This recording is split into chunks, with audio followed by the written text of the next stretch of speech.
Yo, Flashbeat fam, get hyped because we're kicking things off with a bang.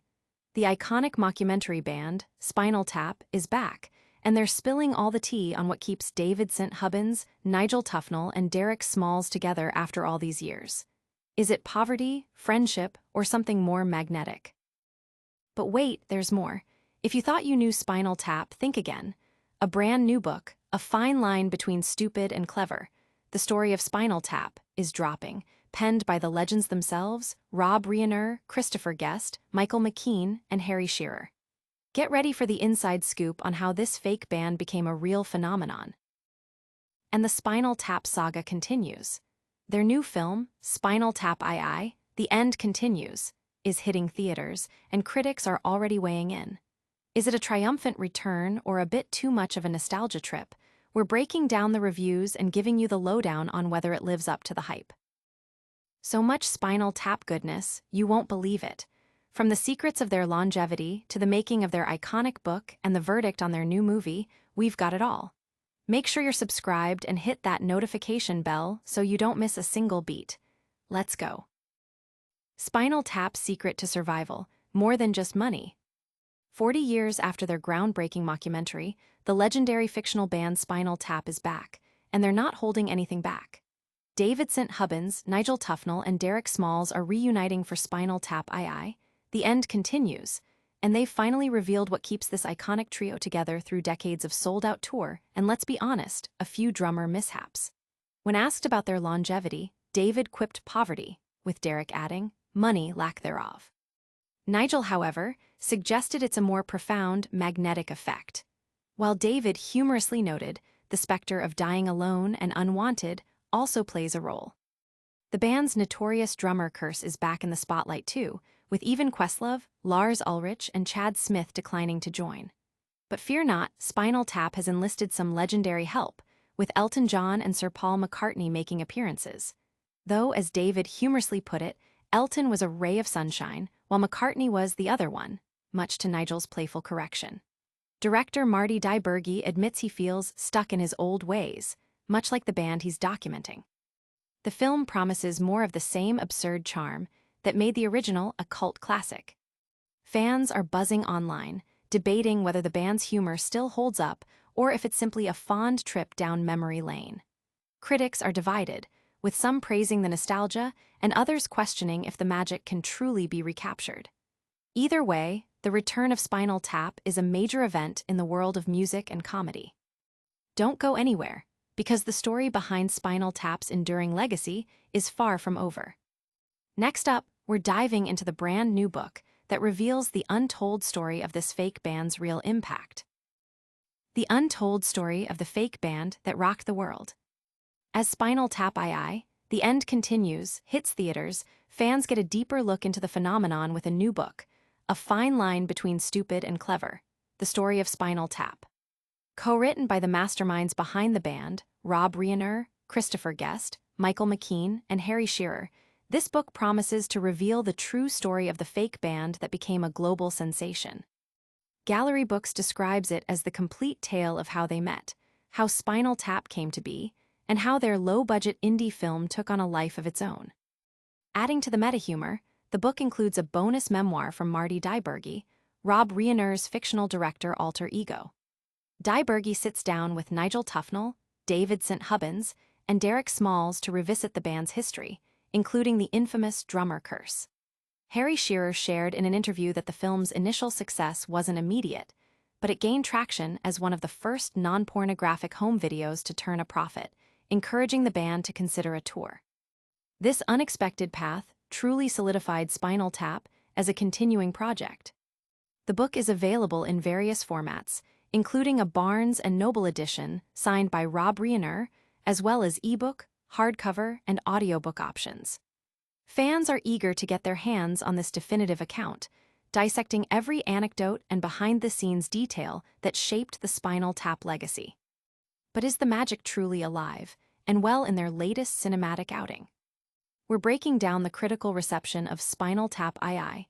The End Continues next. Spinal Tap II, a nostalgic encore or a faltering performance. After decades of iconic status, the beloved mockumentary band Spinal Tap returns with Spinal Tap II. The end continues. But critics are questioning if this sequel can recapture the lightning in a bottle of the original. The film reunites Christopher Guest as Nigel Tufnell, Michael McKean as David St. Hubbins, and Harry Shearer as Derek Smalls, with Rob Reiner returning as director Marty DiBergi. While the original film brilliantly satirized the excesses of rock bands and the industry's love for comeback stories, this sequel faces the challenge of topping a cultural touchstone. Early reviews suggest that while the film offers moments of agreeable silliness and a low-wattage 83-minute-long smile, it struggles to find fresh comedic ground. The concept of tap being revered by music legends like Paul McCartney and Elton John, while a testament to their legacy, reportedly saps the comedy of its outsider tension. The film delves into the members' solo lives, from Nigel's cheese and guitar shop to David composing phone-hold music, showcasing the personality delusions that Guest often explores. However, the plot, driven by the late Ian Faith's daughter, Hope, forcing a reunion for an arena show, is said to lose the essential oddball energy, coasting on the original's fumes.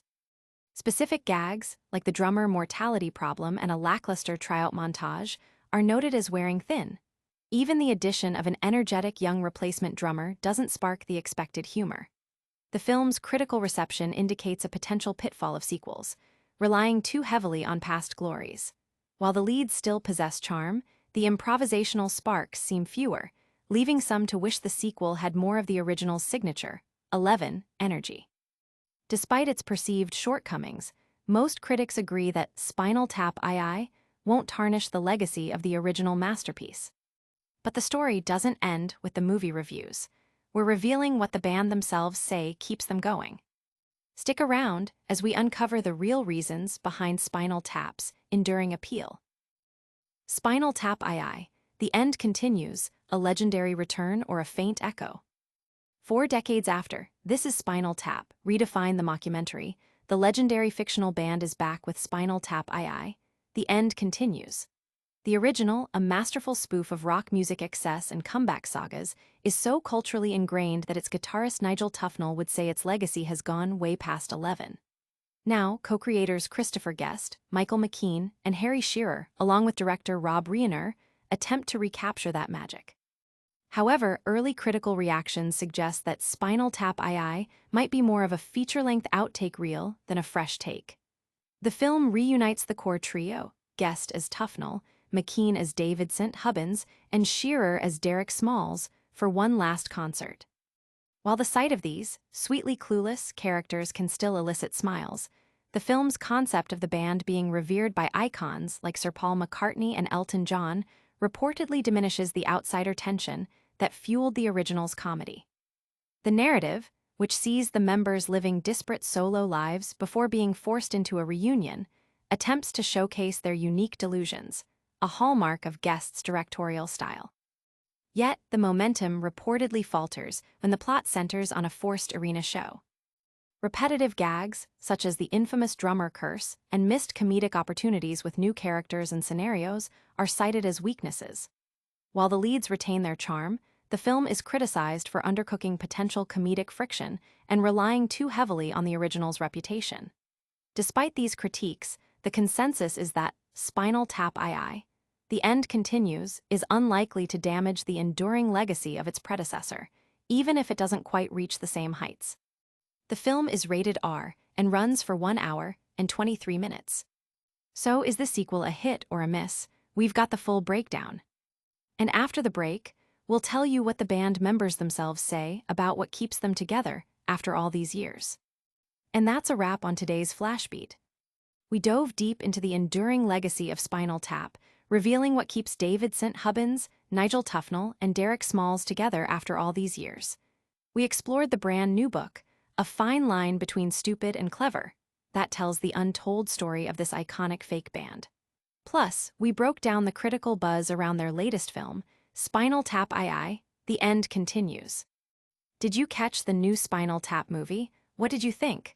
Let us know in the comments below. Don't forget to like this video, subscribe to Flashbeat for all your breaking entertainment news, and hit that notification bell so you never miss an update.